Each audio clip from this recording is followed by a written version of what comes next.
By the way, one way to solve that, which I've occasionally suggested, is that on this, as on other issues, there should be a punishment for frivolously making a claim that is untrue. So if, for instance, you frivolously claim that the people who disagree with you are all racists, you should suffer some form of societal shame and consequence equivalent to that which you are trying to hand out. Otherwise, there's just no reason not to keep doing it. I mean, I've said this to Sam before. We discussed this on your podcast when I suggested that when people erroneously make various claims against Sam, he should just say, well, it's just a shame you're such a paedophile. And they go, what? And, you know, and if they say, I beg your pardon, you go, it's not my fault you keep on shagging kids. And they go, what do you, you know? And they're like, we're all quite annoyed about it, but, you know, it's and just keep, just keep going on. Just don't say that to Majid, because he'll get $3.4 million out of it. But, you know, you should say, look, you've made an insincere claim. You know what Douglas said there was so absolutely classic. That's exactly the way you do, folks. You fight fire with fire. That's exactly what you do. So I've always said this myself, that when someone's projecting onto you and says that you're a racist, you immediately step back and you say, excuse me, but you know what? You're the racist. For bringing that up, you're the racist. You called me a bigot? No. You brought that up.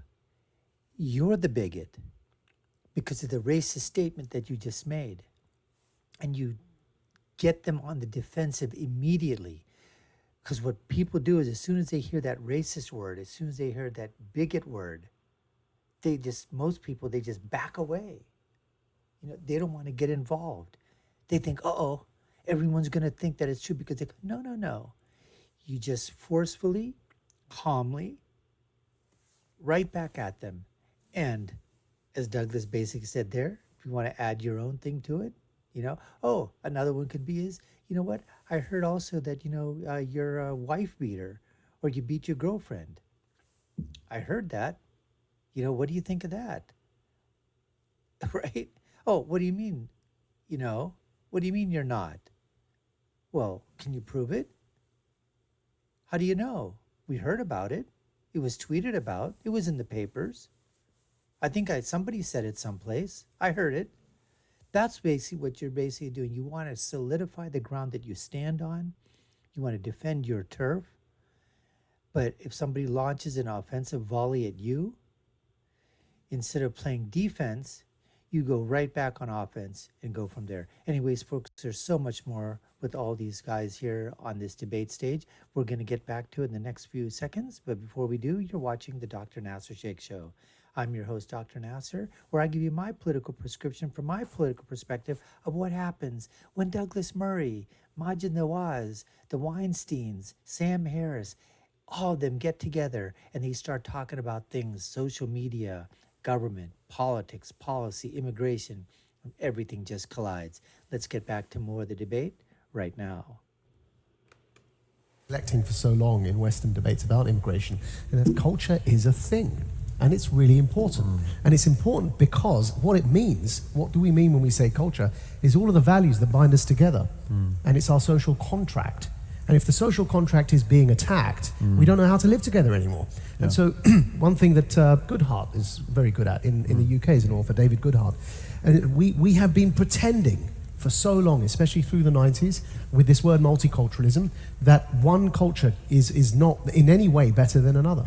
And so I think it was you and Sam, actually, both of you have been asked this question and posed this question before. And there is only one unequivocal answer to this question. Is what we enjoy here in Australia and the culture that we enjoy, whatever, however you want to define it, better than the culture that the Taliban want to create in Afghanistan? And there is only one unequivocal answer to that, and is yes, obviously. And you're being, again, people are gaslighting you if they equivocate in the answer to that question. Yeah, I do think that that's unnecessary. I agree with that statement. So it's better here than the Taliban. Let's be clear. I'll give way in a second. I mean, the flat whites are much better here than they are in Kabul. All I'm going to say is that so we've got to at least recognize that culture is as important to this debate as how fast or slow the immigration rate it should be, because it becomes a political problem. Here's why I rarely recommend so-called prostate solutions, like drinking less fluids, saw palmetto, or TRT to my patients. And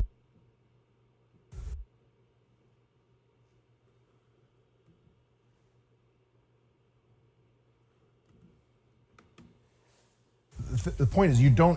That's overkill. Like what you said is true, but there's some people who can't make any value judgments because that would be cruel. Right? Yeah. All right, it's not about that. Yeah.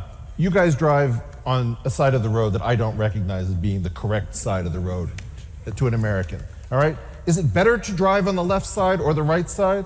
No, it doesn't really matter. What matters is that everybody drives on a common side. That you don't have things that are incompatible, right, running into each other. And so if you have some state that says church and state have to be separate, and you have another place that says church and state are the same thing, I don't need to get into a discussion about better or worse or values, because that's unnecessarily value-laden. I know that you don't want those two things. Are the Crips better than the Bloods as a gang? I don't know. I just don't want to house them in the same cell block of the prison, right?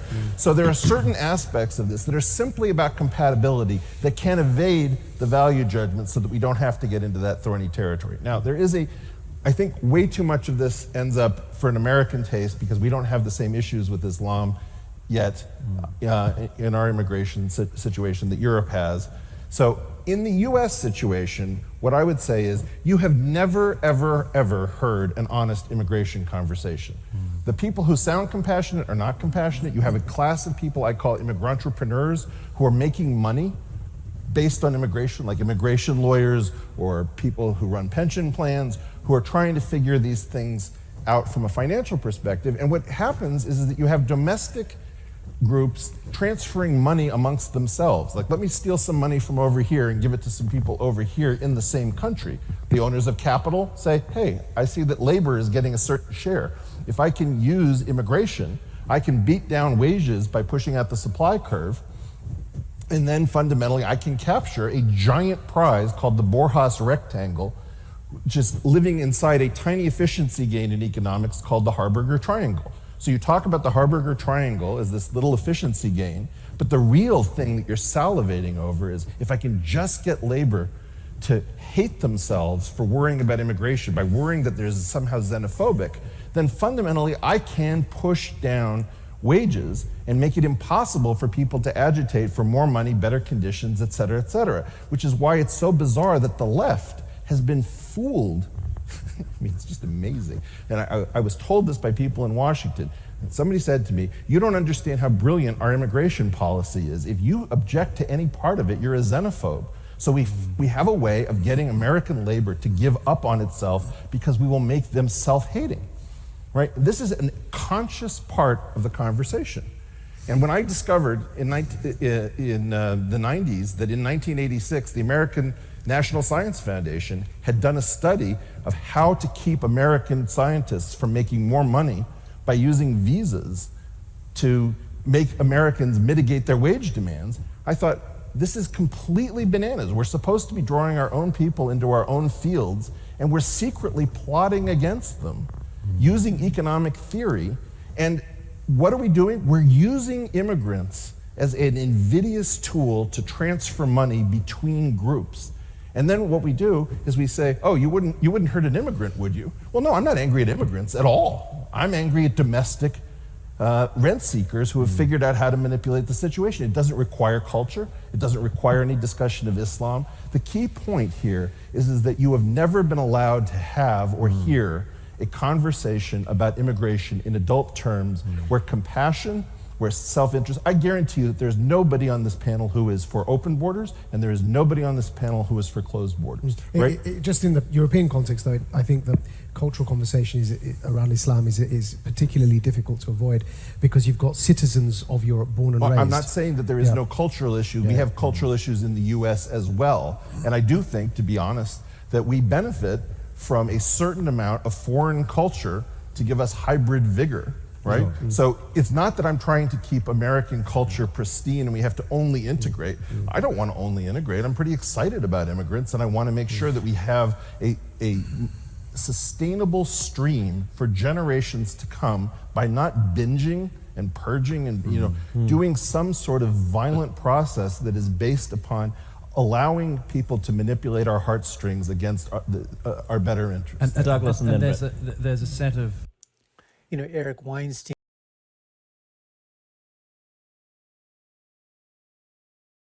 Eric Weinstein basically talking about the immigration problem and the cultural or lack of a cultural situation in the United States of America as compared to what's happening in Western Europe.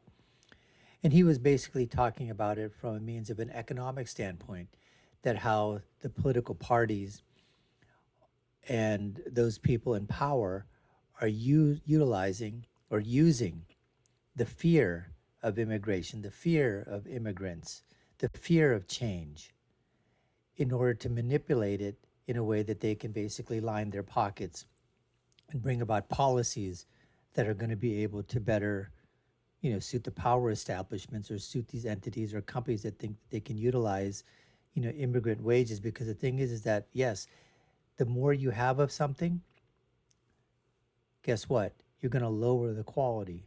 The more you have, for example, if you import more workers into an already situation in which workers are not needed, but you bring more of them into the situation, you're going to depress wages. It's the same thing. If you want to make something not available to people, tax the hell out of it. If you put a huge amount of taxes on something, you'll stop selling it, you'll stop making it, and you'll stop buying it. Reduce the taxes on something, it'll increase the amount of sales, increase the productivity of that item, as long as it's something that people want, obviously. But this whole idea of having the immigrants in the middle of this tug of war between business interests and money from Washington and policies and politics and whatever, unfortunately is going to continue on. But what Eric was saying is that as far as the cultural aspect, we're not nowhere even close to what's happening in Europe. And the main reason is because we are separated by waters. We're separated by boundaries. Now, what's happening on the southern border from the Hispanic and Latino and the people, Latin America and Hispanic people coming through, well, that's of its own demographic, that's changing things and bringing a different type of culture, different type of, set of values, into the United States of America from those people that are just either coming here legally and, of course, illegally. So that's a whole different topic, in terms of that.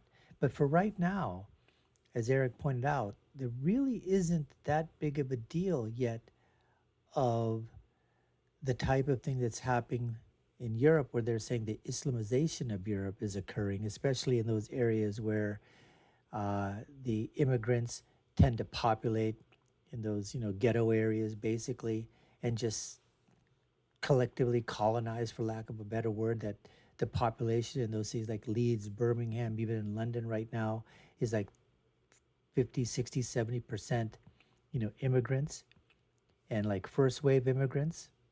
So that's what's happening. But here in America, because the landmass is so diverse, you don't have that other than basically Dearborn, Michigan, which is about 25,000 American Arab population, of which probably, a majority are Muslim, but there are Christian Arabs that live there too as well. So that's probably the largest block that of like a community that's living together. Otherwise, everyone's pretty much, spread out, so to speak. Anyways, folks, we appreciate you taking the time to watch. You've been watching the Dr. Nasir Shaikh Show. I've been your host. My name is Dr. Nasir, and if you haven't done so already and you like our content, we'd love for you to go ahead and smash that button to sign up, to hit that subscription button, sign up, subscribe to the channel. Put your comments down below. We'd love to know what you think, what you thought about this, our dialogue here with the video. I'll leave you with my final thought, which is, when you're right, you're right, and when you're left, you're wrong. Until next time, folks, take care and stay safe.